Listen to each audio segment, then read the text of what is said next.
Surja El Kalem, Medinase, 52 vargje.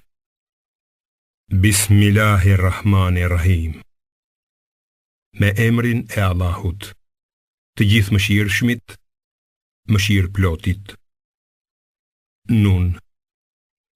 Betohem për penën dhe për atë që shkruajnë, se ti, o Muhammed, fal mirësisë së Zotit tënd, nuk je i marrë. Padyshim, ti do t'i jesh përherish përblyer, se ti je me virtyte madhore. Së shpejti ti do t'a shohësh, por edhe ata do t'a shohin se cilin prej jush e ka prekur marrëzia. Zoti yt e di më së miri se cili është shmangur nga rruga e tij, dhe i njeh mirë ata që janë në rrugën e drejtë. Andaj, ti mos i dëgjo jo besimtarët. Ata dëshirojnë që ti të bësh lëshime, kështu që edhe ata të bëjnë lëshime.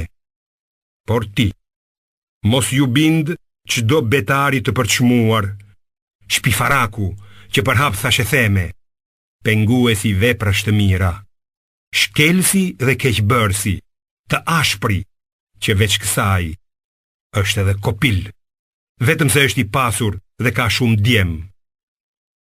Kur i lexohen shpalljet tona, ai thot, këto janë vetëm përralla të lashtëve. Ne do t'ja damkosim hundën. Ne i kemi vënë në provë ata banorët e Mekës, ashtu siç i sprovuam të zotët e kopshtit, të cilët ishin betuar se në mëngjes do t'i vilnin frutat, e nuk patën thënë në dashtë Zoti.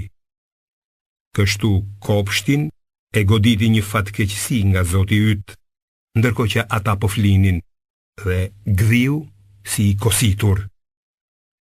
Në agim, ata thirrën njëri tjetrin. Nxitoni herët në kopshtin tuaj nëse doni t'i vilni frutat. Dhe u nisën duke pëshpëritur. Të mos lejojmë asnjë të vobekt që të hyjë në kopshtin ton. Ata u nisën herët të vendosur në atë që thanë. Por kur e pan kopshtin, ata thanë, ne qenë kemi vërtet të humbur. Madje qenë kemi të privuar nga frutat e kopshtit. Më i arsyeshmi ndërta tha, a nuk ju thash unë se duhet ta lartësoni Allahun? Lavdëruar qoftë Zoti ynë, thanë, ne pas kemi qenë vërtet të padrejt. Atëherë filluan të qortoj njëri tjetrin. Ah, të mjertë ne, thanë ata, pas kemi qenë vërtet arrogant.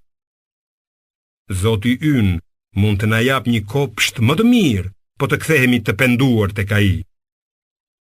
I tillë ka qenë dënimi i tyre, ndërsa dënimi në jetën tjetër është më i madh, veç sikur ta dinin. Për ata që ruhen nga gjunahet, tek Allahu do të ketë kopshte të kënaqësive. Vallë, a ti trajtojmë ata që na nënshtrohen njësoj me keqbërësit? Çfarë keni ju, jo besimtar? Si po gjykoni kështu? A keni ndonjë libër që ju premton se do të keni çfarë do që të zgjidhni? Apo kemi bërë me ju ndonjë beslidhje të vlefshme deri në ditën e Kiametit dhe e cila ju siguron se do ta keni atë që keni urdhëruar? Pyeti ata se kush i garanton për këtë. Ose mos kanë ata bashkëpunëtor? Atëherë le të sjellin bashkëpunëtorët e tyre, nëse ajo që thonë është e vërtet.